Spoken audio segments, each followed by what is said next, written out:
बिस्मिल्लाहिर्रहमानिर्रहीम। अस्सलाम वालेकुम। वॉइस ऑफ कराकरम से फ़िदा हुसैन आप लोगों की खदमत में हाज़िर हूँ। इस वक्त हम डिस्ट्रिक्ट हेडकोार्टर ज़िला गांचे खपलू से पाकिस्तान पीपल्स पार्टी के उस काफ़िले के साथ शरीक हैं जो लॉन्ग मार्च के लिए इस वक्त इस्लामाबाद की तरफ मुल्क के मुख्तलिफ़ इलाक़ों से पाकिस्तान पीपल्स पार्टी के अहदेदारान और पाकिस्तान पीपल्स पार्टी के कारकुनान लॉन्ग मार्च के लिए लॉन्ग मार्च शुरू हो चुका है। तो इस सिलसिले में आज ज़िला गांचे से काफ़िला शुरू होगा, तो हम भी इस काफ़िले के साथ शामिल हैं। तो आपसे गुजारिश करते हैं कि हमारा YouTube channel voice of Karakoram को आप सब्सक्राइब करते हुए इसकी बेल आइकन पर क्लिक करें और हम आपको लम्हा ब लम्हा जहाँ जहाँ पहुँचेंगे आपको सूरत हाल से आगाह रखते हैं।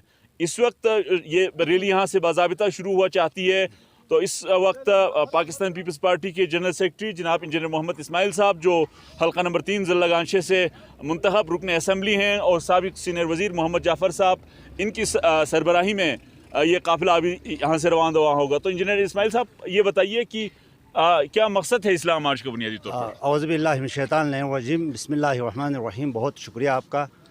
इस लॉन्ग मार्च का जो मेन मकसद ये है कि इसका मैं ये नाम देता हूँ, ये कारवान नजात के नाम पे ये लॉन्ग मार्च इंशाअल्लाह सियाचिन के इस दूर दराज इलाके से आज जा रहे हैं। और इसका मकसद ये है कि इस वक्त पाकिस्तान के अंदर जो सूरत हाल है, जो महंगाई का जो इस वक्त जो है तूफ़ान बर्पा किया हुआ है, इन सब को इस प्राइम मिनिस्टर से, इस कठपुतली गवर्नमेंट से जो है नजात हासिल करने के लिए ये सफ़र का आगाज़ किया है। और आपको इस चीज़ का बखूबी इल्म होना चाहिए कि गिलगित बल्तिस्तान की तारीख़ में पहली बार सियाचिन से लेकर पूरी पाकिस्तान की कोने कोने से इस्लामाबाद की तरफ लोगों का रवां दवां है। और ये 6,000-7,000 जो है किलोमीटर का सफ़र तय करके हम इंशाअल्लाह इस्लामाबाद की तरफ जाएंगे। आज का हमारा प्रोग्राम ये है कि इंशाअल्लाह हम स्कर्दो जाएंगे।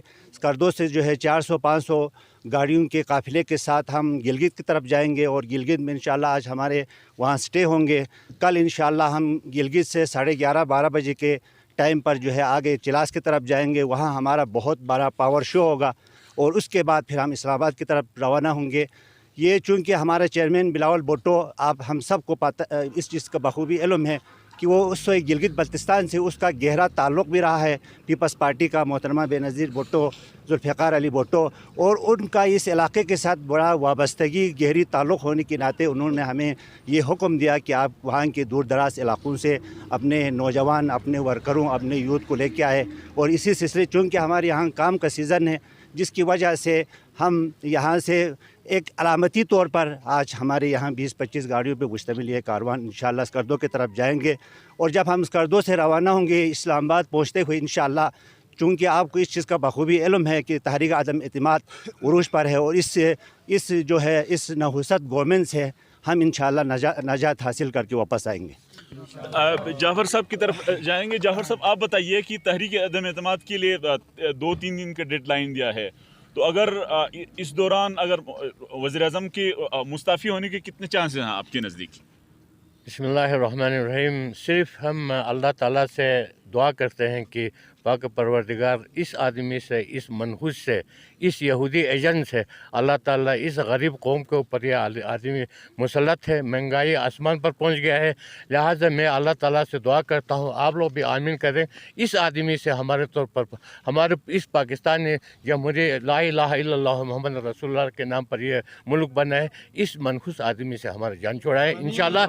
और हमें उम्मीद है इंशाअल्लाह इस यहूदी एजेंट से जल्दी हमारा मुल्क से इस आदमी से जान छूट जाए। तो मुतबादिल कौन वज़ीर-ए-आज़म देखते हैं? मुतबादिल पार्टी के पार्लिमानी लोग आपस में इत्तेफाक करके जो भी मुनासिब होगा ले लेंगे इंशाअल्लाह। तो इंजीनियर साहब, चूँकि आप इस वक्त भी रुकन पार्लिमान हैं, तो आपसे हम ये सवाल ज़रूर करना चाहेंगे कि इस वक्त आप अपोजिशन में हैं। अगर आप पीपल्स पार्टी की गवर्नमेंट आती है तो पीपल्स पार्टी की गवर्नमेंट के ख़िलाफ़ इस किस्म का एहतजाज अगर होता है तो आप इसी किस्म के स्मूथली जाने देंगे या आपका उस वक्त का क्या रद्द अमल होगा? देखिए जी, ये तो एक पुरामन जो है एहतजाज है और पाकिस्तान पीपल्स पार्टी जो है इसका माजी आप ले लें, जमहूरियत पे यकीन रखती है।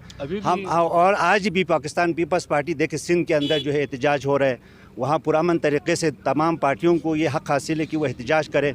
और एक गुजारिश मैं ये करना चाह रहा हूँ कि आज आपके मीडिया के हवाले से इस वक्त गिलगित बल्तिस्तान एक अबूरी शोबे की तरफ जाने की ایک جو ہے ایک بہت قوی امکان کی طرف جا رہے ہیں۔ پاکستان پیپلز پارٹی کا کلیئر موقف ہے کہ جناب علی ہم اس جو اسمبلی کا جو ٹرنیور ہے، ہم سمجھتے ہیں یہ اسمبلی کا ٹرنیور 2.5 سال کا ہونا چاہیے تاکہ ہمیشہ وفاق کے ساتھ الیکشن ہو۔ اس سے یہاں کے جو عوام کو اپنے مینڈیٹ کا، اپنے جو حق رہی دہی کا جو استعمال جو ہے صحیح طریقے سے کرے۔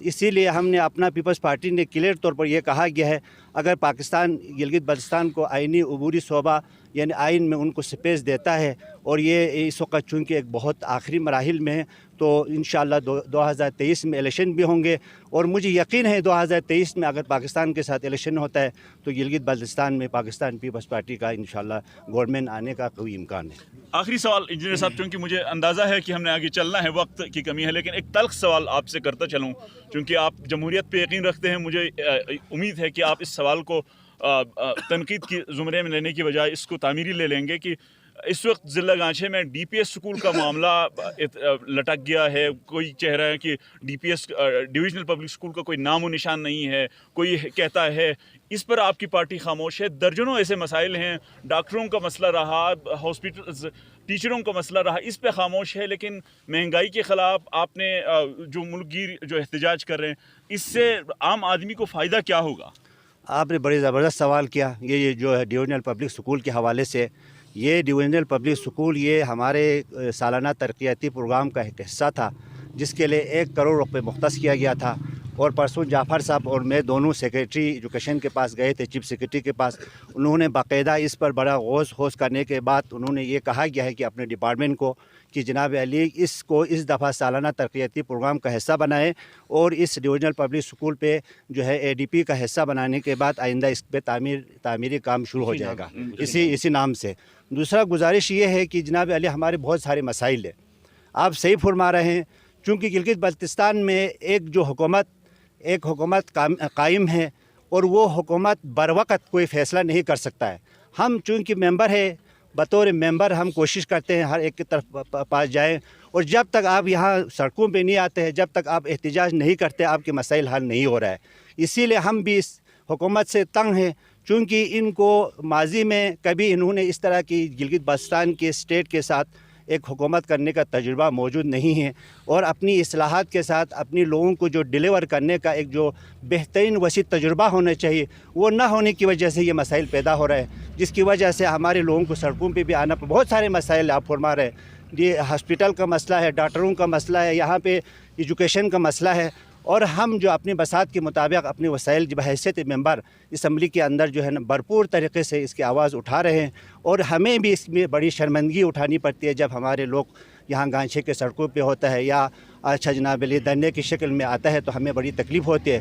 ان تمام چیزوں کا تدارک آپ کو ان دھرنوں میں آپ کو تو نہیں دیکھا؟ نہیں دیکھنا، ہمارا بر وقت کہیں کسی جگہ سے آنے میں کوشش ہوتی ہے، لیکن کبھی ہماری اپنی مصروفیات کی وجہ سے نہیں پہنچ سکتے ہیں، لیکن اس کا ہمارا بالکل ہر طرف سے ہمارا سپورٹ رہا ہے، ہمارا تعاون رہا ہے، چونکہ ہم جو ہے عوام کی طرف سے پچھلے سال یہاں پہ برس پڑی پہ جو دھرنا دیا گیا، اس پر آپ کا سپورٹ حاصل تھا؟ میرا بالکل سپورٹ حاصل تھا۔ ہمارے لوگوں کو ہم نے بتایا گیا تھا، ہمارے ان کے ساتھ رابطے بھی تھے، اور باقاعدہ ان سے ہماری بات چیت ہوتا رہا، اور جس میں جو ہے جو بھی انہوں نے جو مجھ سے ہو سکتا تھا ان کی گائیڈ لائنس کے مطابق آگے سیکرٹری ہیلتھ سے ہر چیز سے ہماری بات ہوتا رہی۔ انشاءاللہ یہ تمام اس وقت آپ کو پتہ ہے 2009 میں ہماری پیپلز پارٹی کی گورنمنٹ تھے، اس وقت اس طرح کے ایشوز نہیں تھے، اس لیے کہ عوامی لوگ جو ہے اسمبلی کے اندر تھے، ہمیں اس چیز کا تدارک ہوتا تھا، احساس ہوتا تھا۔ آج ایسا نہیں ہے، جس کی وجہ سے ہمیں یہ تکلیف اٹھانا پڑ رہی ہے، اور جس کا ہم بہت زیادہ شرمندہ بھی ہے۔ ان تمام چیزوں کا حل یہ ہے کہ گلگت بلتستان کے اندر بھی حکومت کی تبدیلی اس وقت ناگزیر ہے، اور پاکستان کے اندر بھی حکومت کی تبدیلی ناگزیر ہے۔ بہت بہت شکریہ ناظرین، آپ نے گفتگو سنی ہے، اور بھی تلخ سوالات ہوں گے تو ہم انجینئر اسماعیل صاحب، پاکستان پیپلز پارٹی کے دیگر رہنماؤں سے وہ سوالات وقتاً فوقتاً کرتے رہیں گے۔ اب تک کے لیے مجھے فدا حسین کو اجازت دیجیے، اللہ حافظ۔